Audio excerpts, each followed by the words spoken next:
रखा था फिर कटो आ जाएगी, तो उसके बाद एक बार और आपत्ति का मौका मिलेगा। ऐसे नहीं कि अंधेरे में ही किसी का चयन हो। ये एक लेयर हमने कल आप बात करके एक और फार्मूला डेवलप एक शहर के मतलब यहाँ पर मतलब ले लिया, मतलब गए हम और वहाँ पर मतलब रजिस्ट्रेशन नहीं हुआ, आने वाला है, वो आया नहीं रजिस्ट्रेशन सर्टिफिकेट। तो रजिस्ट्रेशन के लिए किसी की सेवाएं नहीं रोकी जाएंगी, लेकिन रजिस्ट्रेशन जरूर महत्वपूर्ण चीज है। रजिस्ट्रेशन जिस तरह से आपका पुलिस वेरिफिकेशन मांगा जाता है ना, उस टाइम में आपका रजिस्ट्रेशन भी मांगा जाएगा। और रजिस्ट्रेशन मान लो भाई तो किसी के पास नहीं भी है, वो पात्र है रजिस्ट्रेशन होने का, तो उस टाइम रजिस्ट्रेशन के लिए आवेदन कर देगा और उसको एक नंबर जनरेट हो जाएगा।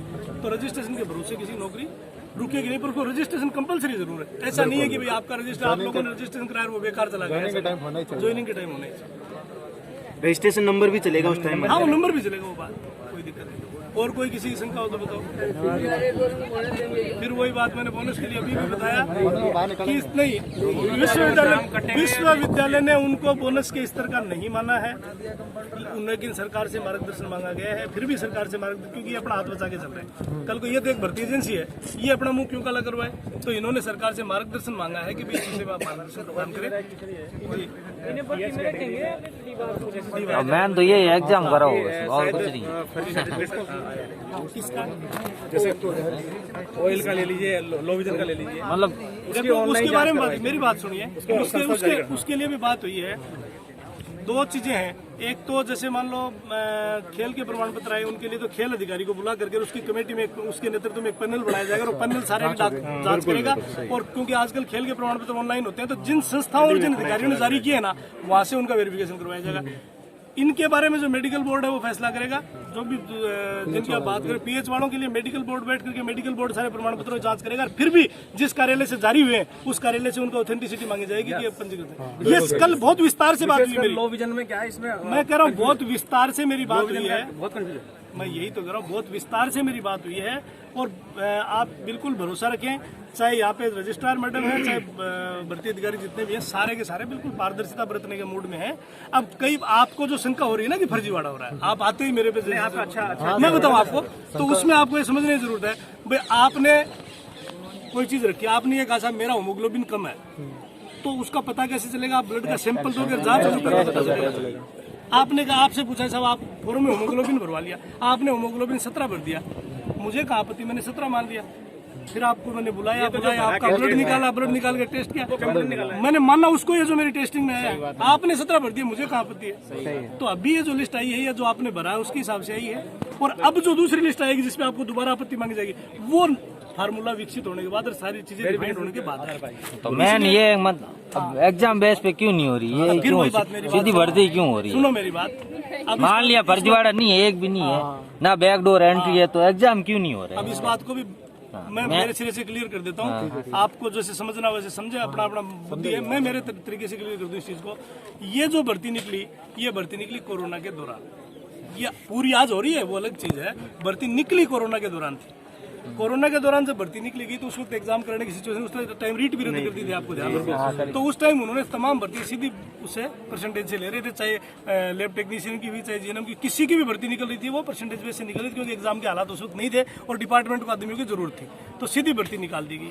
फिर उसके बाद जब वित्तीय स्वीकृति मांगी गई, मैंने व्हाट्सएप पे भी डाला, अगर आप लोग पढ़ते हैं तो मैंने व्हाट्सएप पे बाकायदा नोटशीट की फोटोकॉपी डाली है, उसमें स्पष्ट लिखा हुआ है वित्तीय स्वीकृति जो मिली, उसमें एक लाइन डाली हुई है कि सीधी भर्ती से पदों को भरने की वित्तीय स्वीकृति जारी की जाती है। ये जो वित्तीय स्वीकृति जारी हुई है, ये सीधी भर्ती से भरने की जारी हुई है।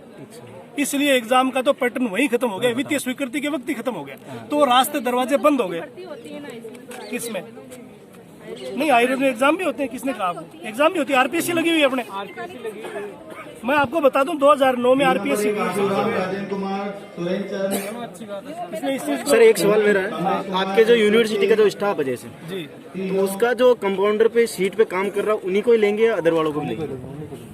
यहाँ जो कंपाउंडर के पद पर कार्यरत कर रहा है वो चाहे स्थायी है चाहे अस्थायी, वो दोनों ही पात्र है। आप 50 बता रहे हो, 50 के 50 कंपाउंडर पे? 50 नहीं करा, 50 से 60 भी हो सकता है। वो जो कंपाउंडर के पद पे काम करे उनकी संख्या बता रहा हूँ। सर कोई स्थायी कर्मचारी यहाँ लगा हुआ है कंपाउंडर के पद पे, तो वो मांगेगा। कारण बताऊँ आपको, देखो इसमें आपको भ्रमित होने की जरूरत नहीं है।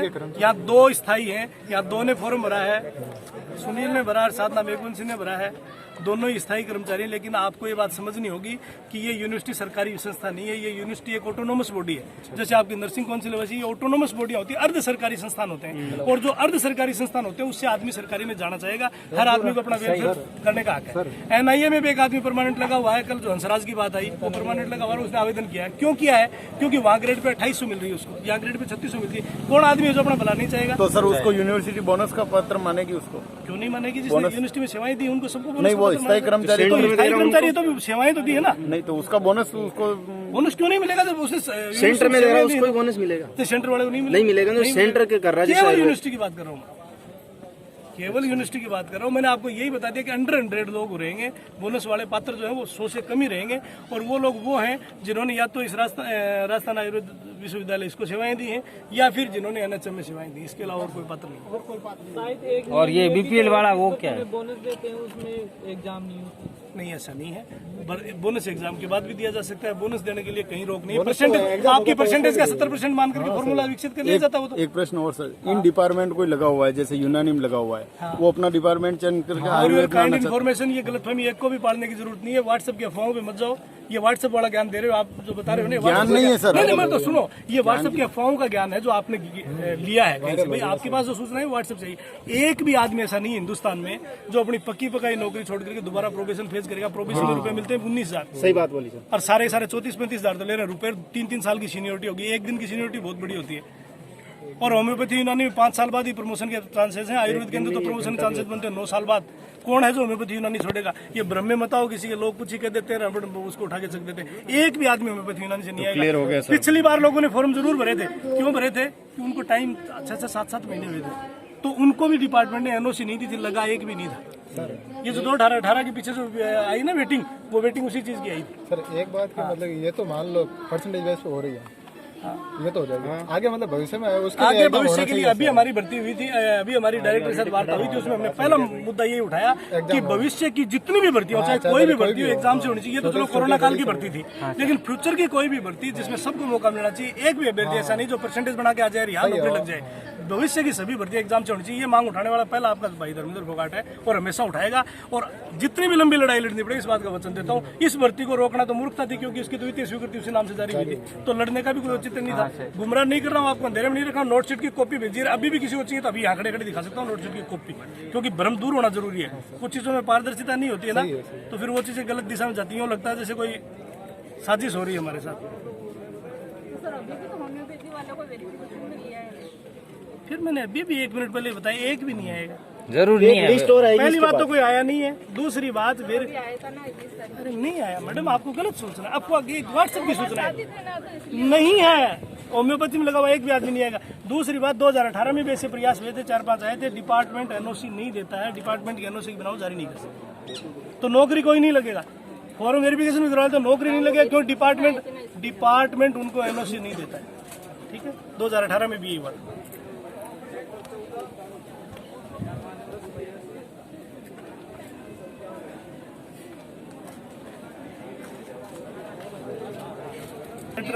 उसी का है, नोटशीट की कॉपी है, मोड़ के नोटशीट की फोटो कॉपी खींची हुई है। चाहोगे तो कभी मेरे संपर्क कर लेना। तो ये चीज मतलब किसी भी स्तर पे एक भी गलत अभ्यर्थी आ गया तो मेरा राजनीति में रहना धिक्कार है। ये मैं वचन देता हूँ आपको। कितनी भी लड़ाई लड़नी पड़ो, एक भी आदमी ऐसा नहीं है जो इस लायक नहीं है, जो डिजर्व नहीं करता, वो इस भर्ती में आएगा। इस बात के लिए तो आप बिल्कुल निश्चिंत रहो। हाँ। और यहाँ एक चीज और बता दूं, यहाँ अब लोगों की मानसिकता क्या है मुझे नहीं पता। मैं बहुत अच्छे इरादों के साथ ही राजनीतिक जीवन में हूँ। इतना बड़ा प्रेस इवेंट जारी हुआ, कोई एक भी आदमी ये कहते कि धर्मेंद्र फोगाट के मोबाइल से उसको किसी ग्रुप में डाला गया, मैंने तो नहीं डाला। मैं कहीं भी जाता हूँ, मैं मेरे मोबाइल से कहीं भी इस तरह की चीजें नहीं डालता हूँ। मैं वहाँ गया, मैंने ये करवा दिया, मैं कौन हूँ करवाने वाला? मैं भी आपकी तरह कंपाउंडर हूँ। मैं 4 दिन पहले लगे, आप 4 दिन बाद लग जाओगे। ये जो दावा करते हैं ना, हमने ये करवा दिया, हमने ये करवा दिया, कोई कुछ हम मेहनत कर रही है, हमारी जिम्मेदारी बनती है। एक बात कोई आदमी ये कहते आज तक राजस्थान में मेरे पास फोन किया या मैंने किसी को फोन किया और मैंने उससे कोई चुनाव की बात करी हो, वोट की बात करी हो, नर्सिंग कौन जाएंगे? बाहर जाएंगे, घर जाएंगे। रिलैक्सेशन इस ग्राउंड पे नहीं मिलेगा। विश्वविद्यालय प्रशासन तो कतई एक गलती नहीं करेगा।